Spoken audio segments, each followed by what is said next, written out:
रितु एक सीधी सादी और ईमानदार स्कूल टीचर थी। उसकी जिंदगी में ना तो ज्यादा शोर था और ना ही ज्यादा लोग। वो अपनी क्लास में बच्चों के साथ समय बिताना पसंद करती थी, लेकिन स्टाफ रूम में अक्सर लोग उसे नीचा दिखाते। कोई उसके पहनावे का मजाक उड़ाता तो कोई उसकी शांत स्वभाव को कमजोरी समझता। एक दिन जब वो टीचर्स मीटिंग में थी, एक सीनियर टीचर ने उसके काम को लेकर ताना मारा।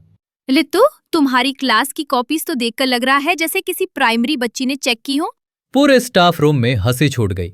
रितु कुछ नहीं बोली, वो बस हल्के से मुस्कुराई और चुपचाप अपनी जगह बैठ गई। लेकिन अंदर से उसका मन टूट गया।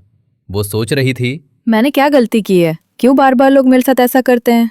रात को घर लौटकर वो अपने बिस्तर पर बैठ गई। उसने कोई किताब नहीं खोली, ना ही कोई सीरियल देखा।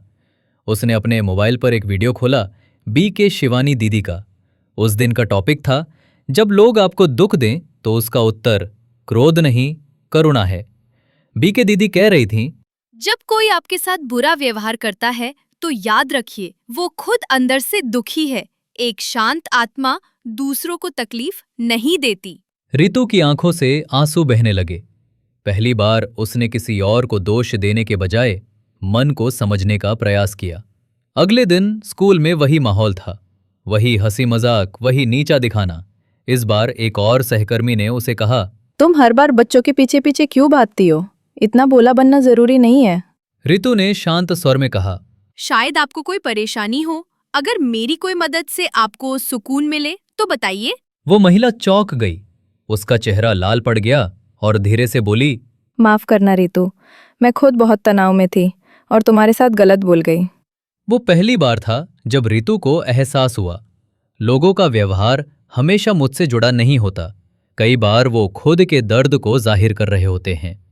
अब रितु ने प्रतिदिन सुबह उठकर 10 मिनट ध्यान करना शुरू किया। वो BK दीदी के पॉइंट ऑफ लाइट पर ध्यान करती और शिव बाबा से शक्ति मांगती। वो खुद से सवाल करती, क्या मैं हर हाल में शांत रह सकती हूँ? क्या मैं दूसरों के व्यवहार को अपने स्वभाव पर हावी होने से रोक सकती हूँ?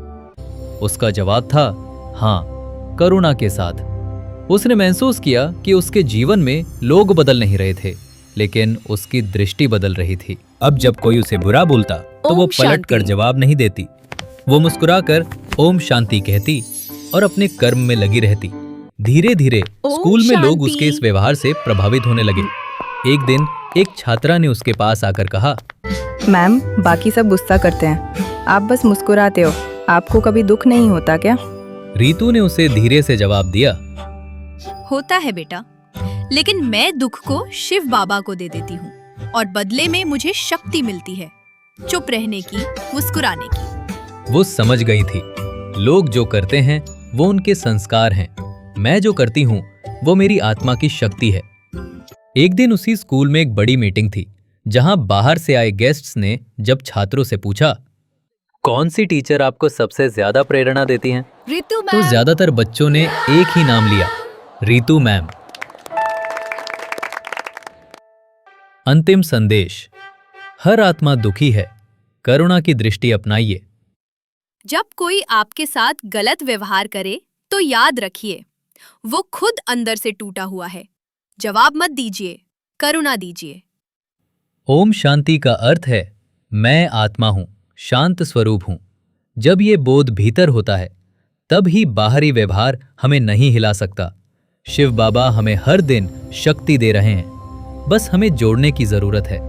इस वीडियो के माध्यम से हमारा प्रयास यही है, आपकी समस्या का हल कहानी के माध्यम से हल करने का प्रयास करें। और चैनल पर आगे भी ऐसी वीडियो आती रहेगी, तो सभी चैनल सब्सक्राइब करके रखें और अपने परिवार के साथ शेयर करें।